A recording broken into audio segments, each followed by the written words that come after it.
Season 2 of Tower of God had every advantage: a legendary source material, a passionate fan base, 2 extra years to get it right.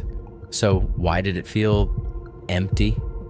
Before I tell you exactly where Season 2 broke, and it breaks in a very specific place that nobody seems to be talking about, I need to establish something first. Tower of God is not a standard shounen. SIU, the author, built something structurally different from the ground up. The Manhwa has over 600 chapters. It has factions, political intrigue, a mythology so layered that fans have made hour-long lore breakdowns just for single characters. So when Crunchyroll and Telecom Animation Film announced Season 2 was coming, after a 4-year wait, the community didn't just get excited. They started expecting a masterpiece. What they got was complicated. And I think the reasons why reveal something genuinely fascinating about the gap between manga adaptation and manhwa adaptation. Stick with me, because by the end of this video, you'll understand exactly why this show failed in the way it did, and why the fix was always sitting right there in the source material. What Season 1 actually promised. Let's be clear about something. Season 1 was not perfect. The pacing was rushed. Important side characters got maybe 30 seconds of screen time. The ending was abrupt, but Season 1 had a soul. It had Bam, this terrified, wide-eyed kid who literally has no reason to exist in the tower except to find one person he loves. That emotional core was simple, and because it was simple, it landed. You knew what you were watching and why you cared. Season 2 arrives and Bam is different. He's trained for years. He's stronger. He's calmer. And here's the first structural problem. The show never tells us why we should care about this new Bam the way we cared about the old one. In the manhwa, SIU handles this with dozens of chapters of slow-burn internal development. We see Bam's loneliness. We see the ideology he starts forming. We understand his power growth as a consequence of who he's becoming, not just a stat upgrade for the next fight. The anime compresses all of that into about 11 minutes. And when you do that, you don't get a character arc. You get a costume change. The compression problem. Here's a number that should terrify anyone who adapted this show. The Hell Train arc, which Season 2 covers, spans over 160 chapters in the manhwa. Season 2 has 13 episodes. That's roughly 12 chapters per episode minimum. For comparison, most well-regarded anime adaptations sit around 4 to 6 chapters per episode for story-dense material. So before a single frame was animated, the math was already brutal. But, and this is the part that I think gets glossed over, compression alone doesn't kill a show. Demon Slayer compressed significantly. Attack on Titan cut scenes constantly. The difference is what you choose to cut. Good adaptation cuts action beats when necessary and preserves emotional infrastructure. Tower of God. Season 2 did the reverse.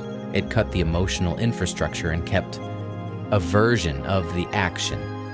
Except even the action felt hollow because we didn't understand what was at stake for the people swinging the punches. Now, I want to show you a specific example, and this one might genuinely surprise you because it's not a scene that fans talk about much. The scene that breaks it, a case study. Daniel Hatchid. In the anime, he shows up, he's threatening, he has a backstory involving the train, and then the plot moves on. He registers as a villain. Fine.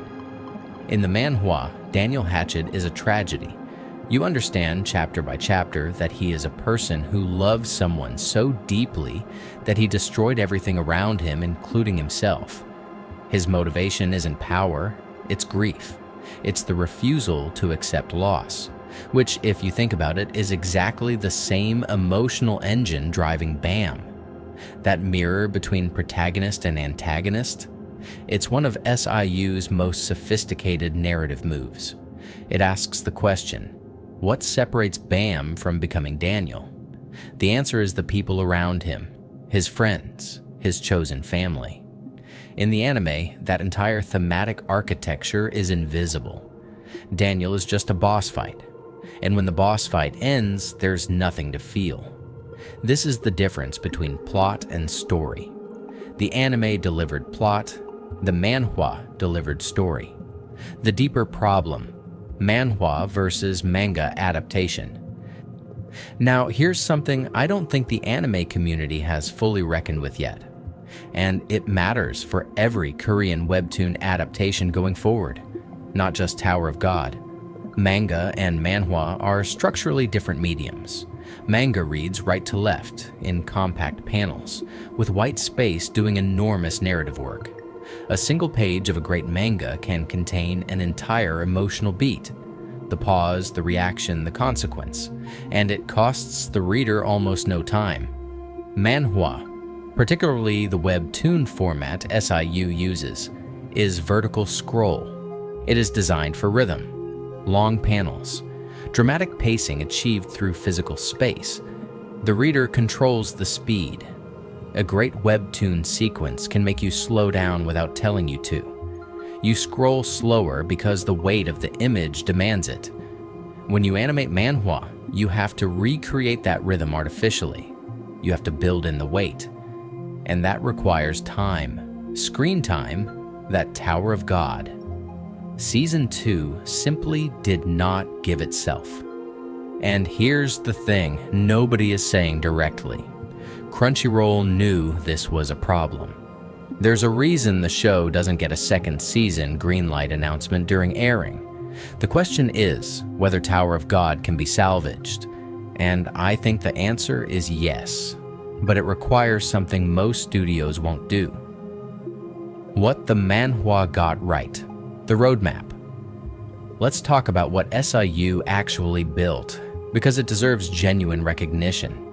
First, the world building is earned. Most fantasy stories front-load their lore and then spend the rest of the story coasting on it. SIU does the opposite. You start knowing almost nothing about the tower. Every new chapter adds a layer. The revelations about Zahard, about the ancient families, about what the tower actually is. These hit harder because you've been in the dark, and the darkness itself felt meaningful. Second, SIU writes ensemble casts the way George R.R. Martin claims to, but doesn't actually do. Everyone in the core cast of Tower of God has a philosophy, not just a personality. Kun doesn't trust easily, and the manhwa makes you understand why over dozens of chapters, through action. Rak is comic relief on the surface and something much more complicated underneath. Even minor characters have internal consistency that rewards the attentive reader. Third, and this is the one I think could actually save an animated version, the power system is visual. Shinsu manipulation, the positions, the contracts with spirits, all of it was built with animation in mind. The problem was never the source material's suitability for anime. It was execution speed. If a future season, or a reboot, which the fandom is already calling for, gave the Hell Train arc 24 episodes instead of 13, and trusted the audience to care about character moments, it would be extraordinary. The fandom's role and their justified anger. If you're a Tower of God fan who's been reading the manhwa for years, I want to say something directly. Your frustration is not irrational. It is not nostalgia. It is not impossibly high standards. You watched an adaptation discard things that mattered, not accidentally, structurally. Through production decisions made upstream before a single storyboard was drawn that said, "We will tell this story faster than it deserves to be told." And then you watched casual anime viewers walk away from the show thinking Tower of God was mediocre, and that's the real damage, not the bad adaptation, the impression it leaves on an audience who will never pick up the manhwa. That's the tragedy of a failed adaptation. It poisons the well. But, and there's a reason I brought this up now, there is a precedent for recovery, and it's one of the most interesting stories in anime history. Stay with me. because this is where it gets genuinely hopeful.